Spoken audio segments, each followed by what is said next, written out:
Welcome to the channel, Cashea. Thank you. Thank you for having me, Mercy.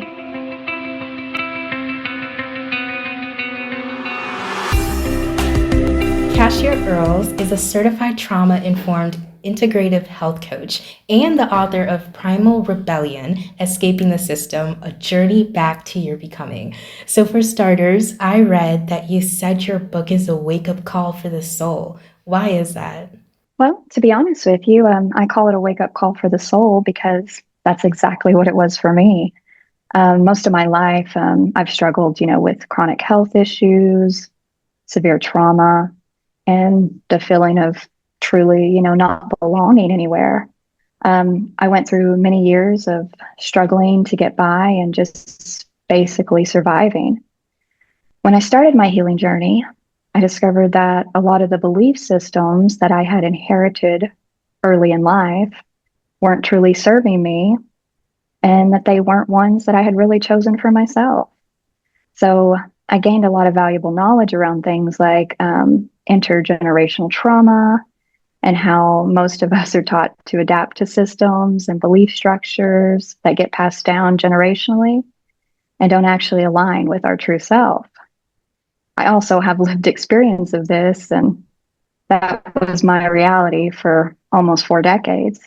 I had spent most of my life, conforming and trying to survive within a framework that ultimately broke me down.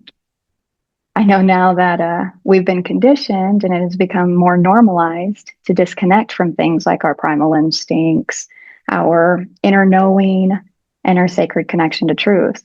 About 3 years ago, I began this process of unlearning, of peeling back those inherited beliefs and beginning to listen to the voice within, which was very difficult in the beginning, as this voice had been silenced for a really long time.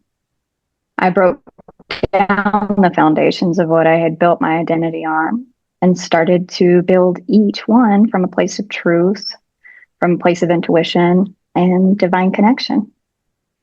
Primal Rebellion is the story of that journey. It's my rebellion against everything that once told me who I should be and my return to who I actually am. So when I say it's a wake up call for the soul, I mean that in the most personal and spiritual sense. It's an invitation, to others to come back home to themselves, to reclaim their wholeness, redefine freedom, and basically remember who they were before the world told them who to be. And so that is why I call it a wake up call for the soul, because it truly is. Oh, wow. I can't wait to get deeper into this because this is what the world people need to hear. This is a movement that needs to happen. We need to have a wake up call because for so many of us, we can just be living life as society say it should be, but then we need to come to an understanding of who we are. Now, in the book, you actually share your personal journey through trauma and an illness. And trauma is always hard to discuss. And I assume it's what led you down the path of becoming a trauma coach. Yes, it actually is. Like I had said previously, I'd spent pretty much my entire life dealing with many different traumas. From developmental trauma to intergenerational trauma to just there's so many. And I think that as human beings, the longer we're on this earth, the more trauma that we inevitably face. And I think all of us have some sort of trauma, some more than others. But like I said, from a very young age, I lived with a lot of chronic illness. I was sick a lot. And I suffered, immense trauma, not just like the physical suffering, from being sick, but from the emotional weight of like developmental trauma, in which I developed this kind of distorted identity of myself. This identity was rooted in, things like disconnection and shame and the constant feeling like I didn't belong anywhere. I became a young mother at just 16 years old. As a single mom and the sole provider of my children, I spent most of my adolescence and adult life in survival mode. That survival mode shaped me and ultimately taught me how to, sacrifice everything to keep going, even myself. And over time, those very adaptations is what we call them in the somatic world, um, that once helped me survive began to break me down in every aspect, physically, emotionally, mentally, and spiritually. And at the age of 37, 40 now, and at the age of 37, my body finally said enough. And I had a surgical procedure for a rare condition that I had. It was called, and after that surgical procedure, a few weeks after, I suffered a massive stroke, and it it was life changing.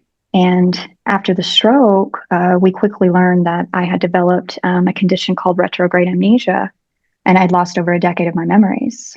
And these memories, included things like my children being grown and out of the house, my partner that I was currently with and had been with, for years prior to that, my job, my life, basically as I knew it, was gone.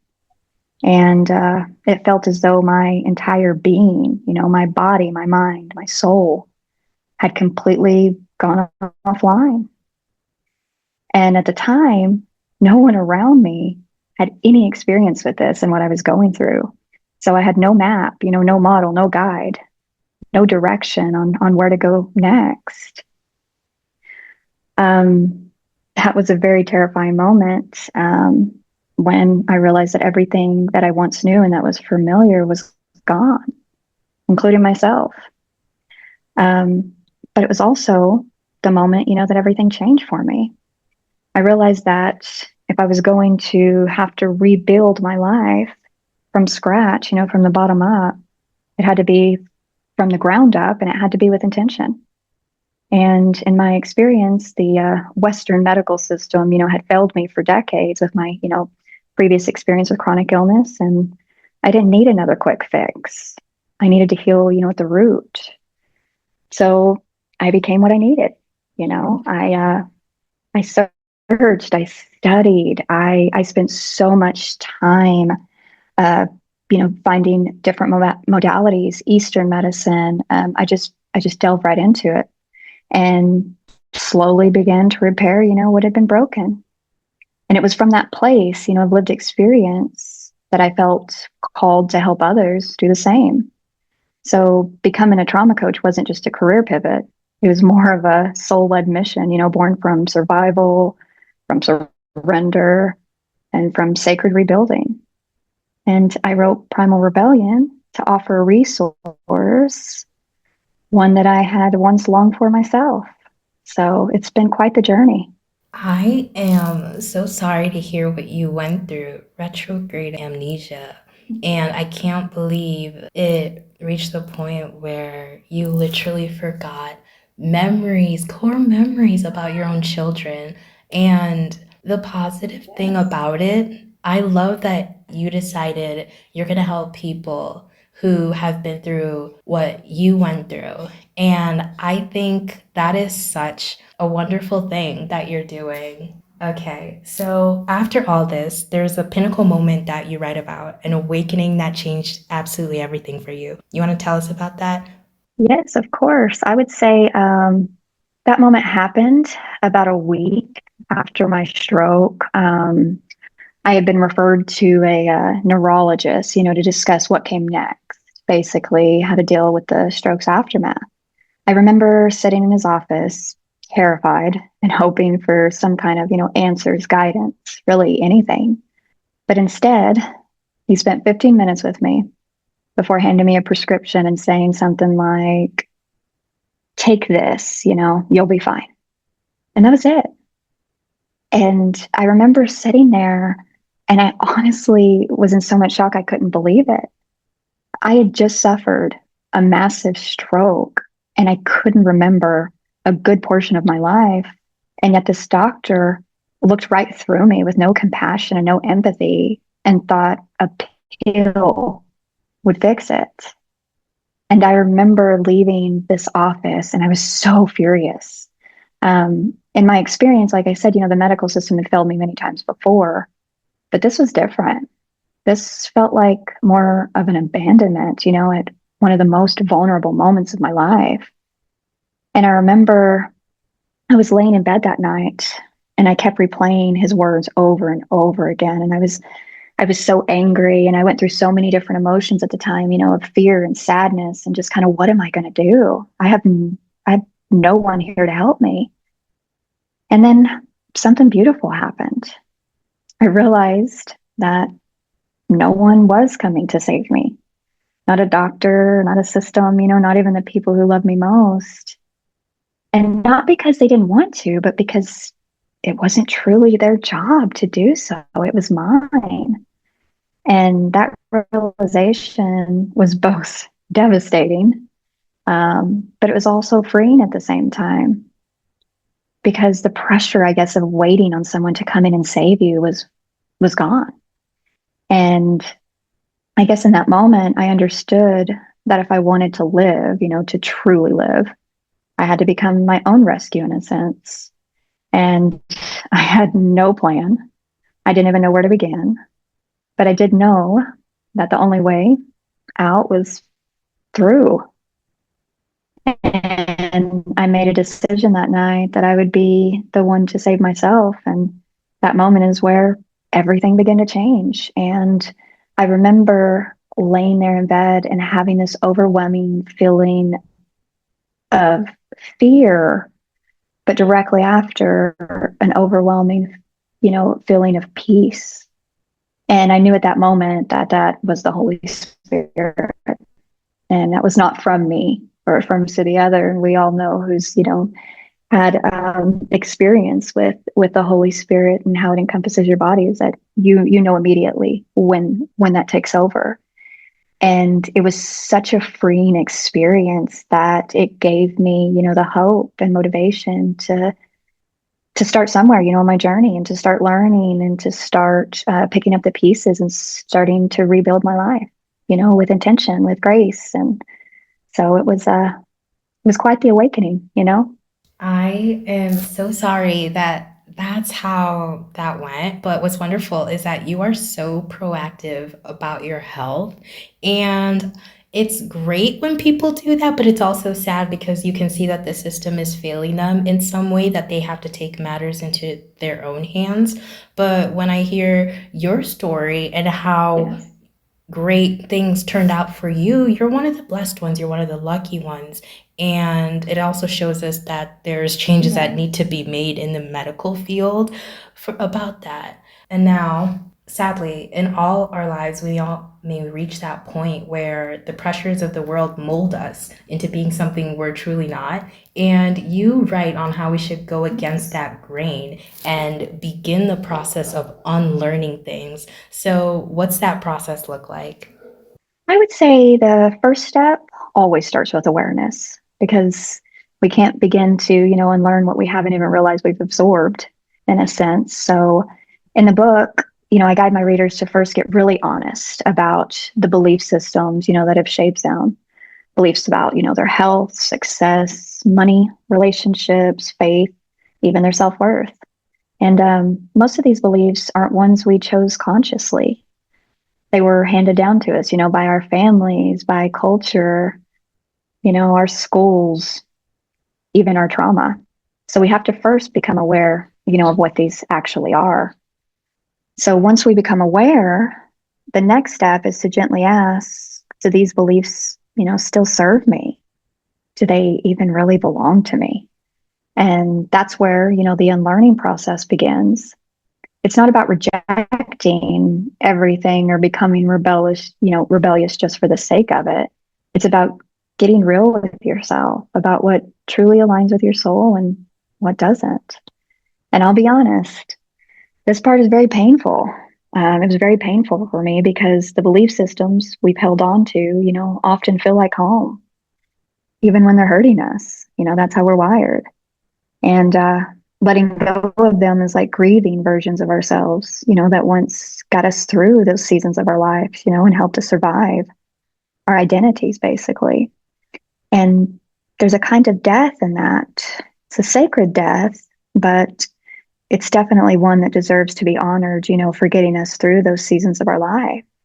And so we grieve those versions of ourselves, but we also honor them in the same sense because they got us through those times. They were needed at the time, and so we have to honor them, as well as grieving and letting them go.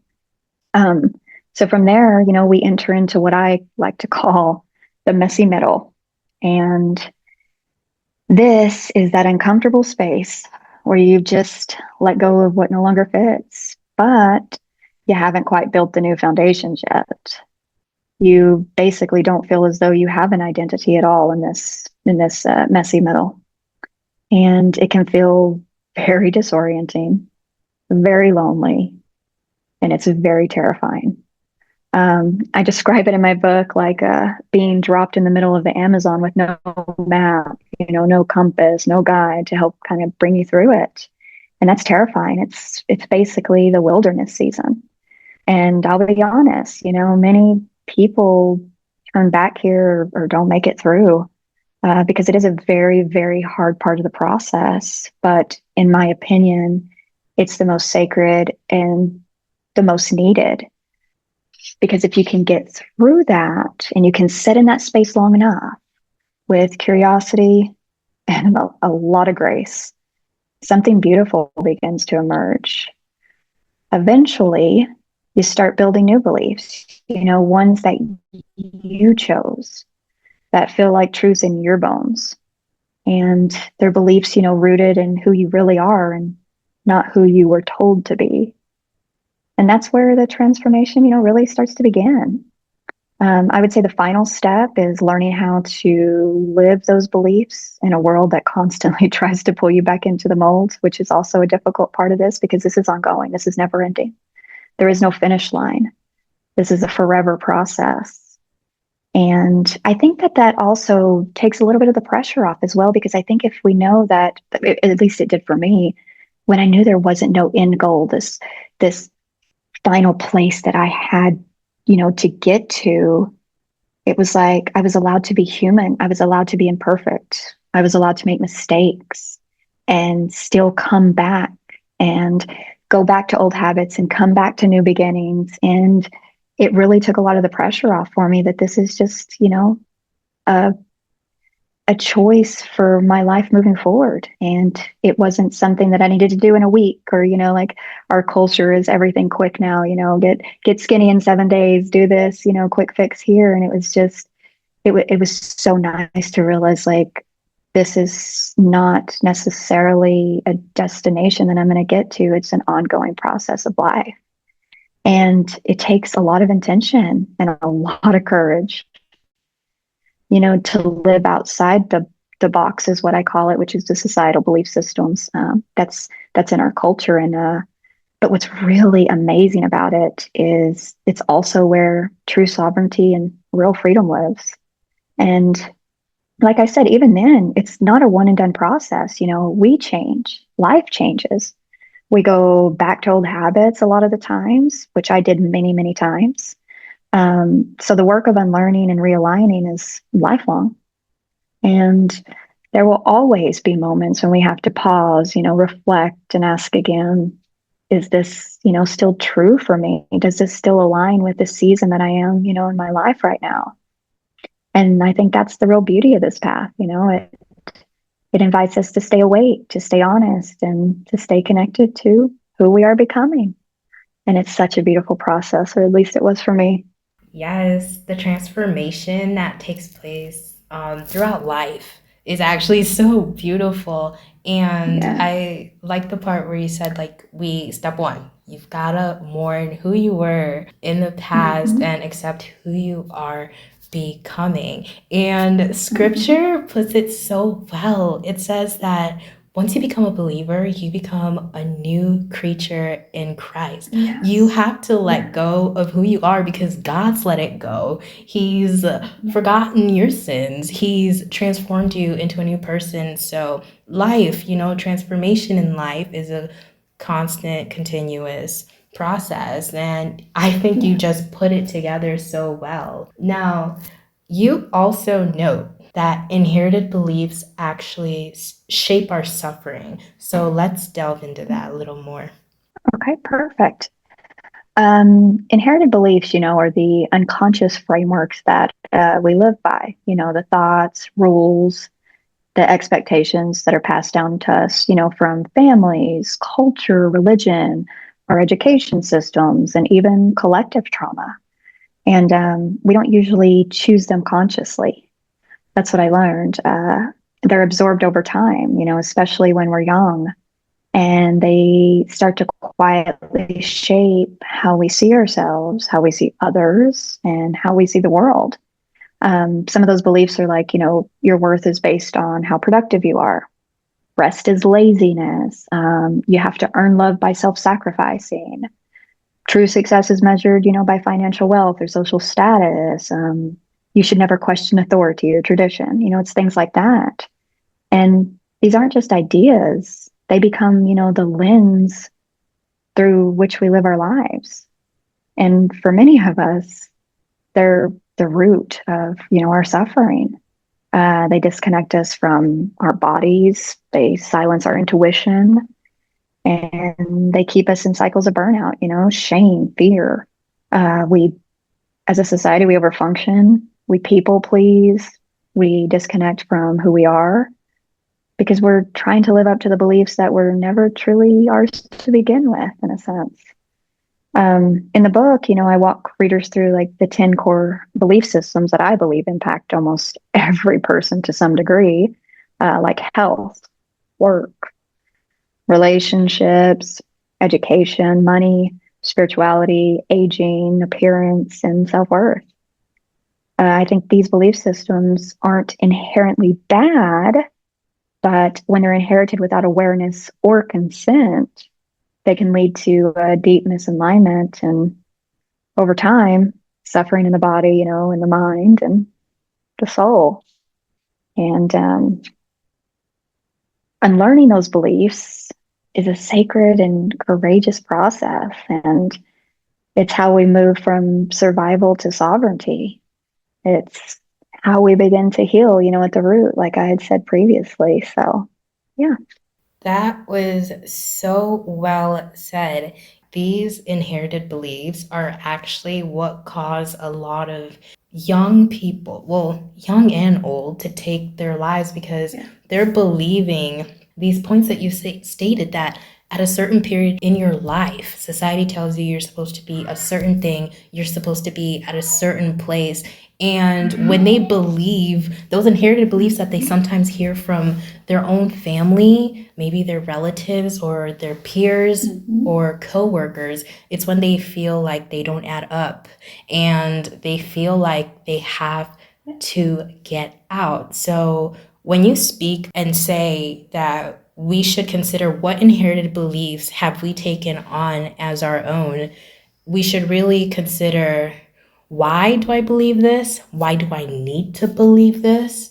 And what should I do about it? Yes. Should it be something I should lean into or just completely ignore? So I love that you brought that up.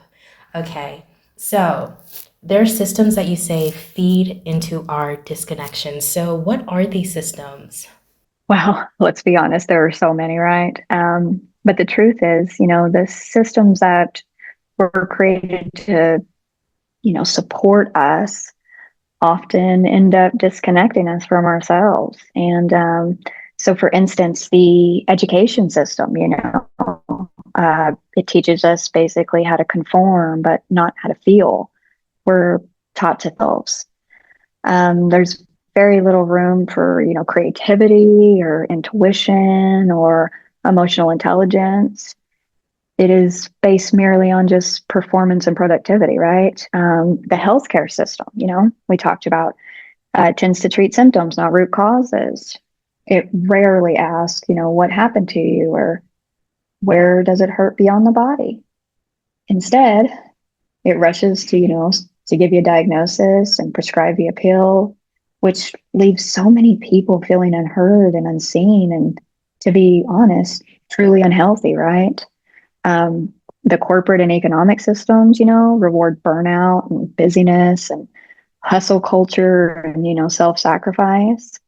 They go on and convince us our worth is in our output, and that rest is weakness. So we ultimately become human doings instead of human beings. Um, Even religious systems, when disconnected from true relationship and spiritual intimacy with God, can sometimes instill shame and fear, instead of love and grace, like its intention was. Because we all know, God is love. And, they often teach perfectionism, over presence and rules over relationship with God. Even, our family systems, when, uh, when shaped by, kind of unhealed trauma or generational trauma beliefs, like we talked about, they can pass down, silent expectations about us, fears looked at as bad. It's shameful. Weakness is shameful. Sensitivity is shameful. There's so many. And basically, what it means to be, in a sense, good or successful in, your family's eyes. And all of these systems, when operating, without soul, without healing, or without real truth, can pull us away from our bodies, our intuition, our creator, and ultimately our true self. And when we don't question them, we unconsciously, start to adapt to them. And that's when, the disconnection begins. But the thing that I learned, and the good news is, awareness is the beginning of reconnection. And once we see the systems clearly, then we can start choosing differently. Once we learn we can choose for ourselves, I believe that's when the magic truly happens. Wow, you put that so well. Now, I want to ask, what are those steps in the book that you call sacred steps that can lead us back to God? Wow. So the sacred steps, that I write about aren't necessarily like a formula. They're more, I would call them invitations.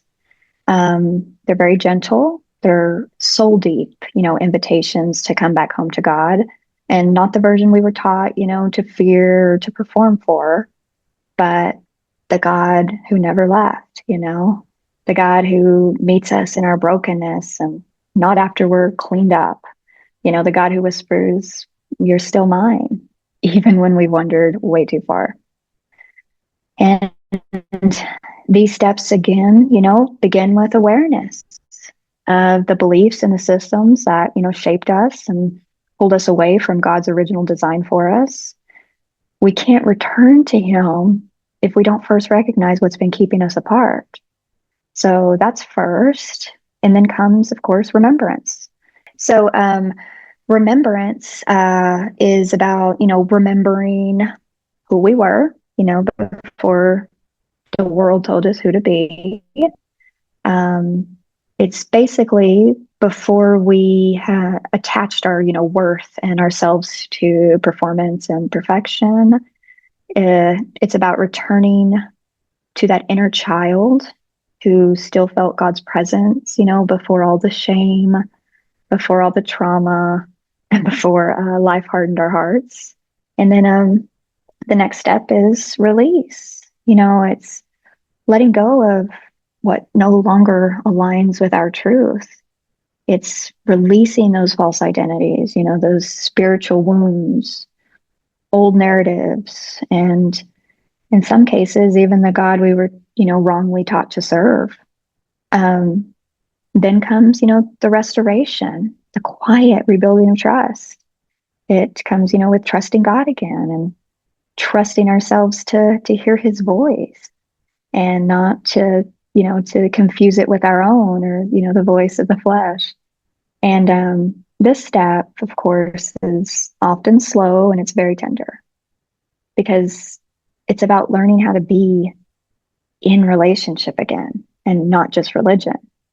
And finally, there's reconnection, the daily walk, a living relationship, one that's not rooted in the performance, but in the presence. It's learning how to hear His voice in the stillness. how to see him in the ordinary, and basically, to live from a place of intimacy and not striving or performance.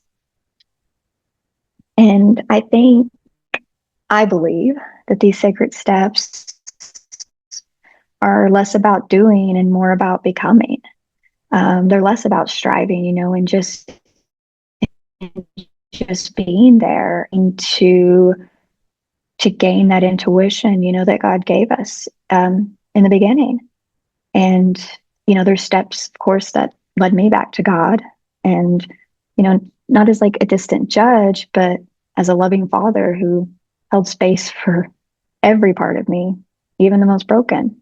And that's what I want others to experience through this book, a way back to him that feels real, that feels safe, and of course, full of grace.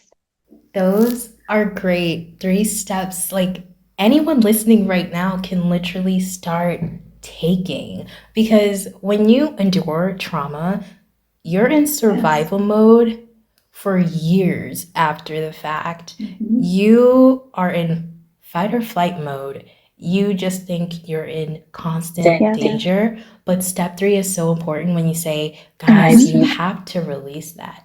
You can't keep living like that. And you need to start the process of healing. And those three steps, I feel that if someone were to start that today, I feel like it would make such a difference in their lives because you're not meant to live in that kind of state of mind. You deserve peace of mind. Okay, so I want to Yes. know, where can listeners find your novel? You can find it in several places, actually. I would say the easiest way, of course, is through my website at primalrootsintegrativewellness.com, where you can also learn more about my work and, connect with me directly if that's something you're looking for. The book is also available, in paperback and ebook formats on Amazon, Apple Books, Barnes and Noble, and through Ingram Spark. So you can choose whatever platform you love the most. And I'd say whether you're someone deep in your healing journey or just beginning to ask, the deeper questions, my hope for you is that this book meets you right where you are, and it reminds you that your becoming is holy ground, and it's so sacred. That's beautiful. Well, thank you so much for meeting with me today, Kashia. Oh, Mercy, thank you so much. This has been a true pleasure and an honor. So thank you very much. You are more than welcome back anytime. Thank you so much for listening to the Learn Podcast. If you like this episode, make sure to like, subscribe, and share.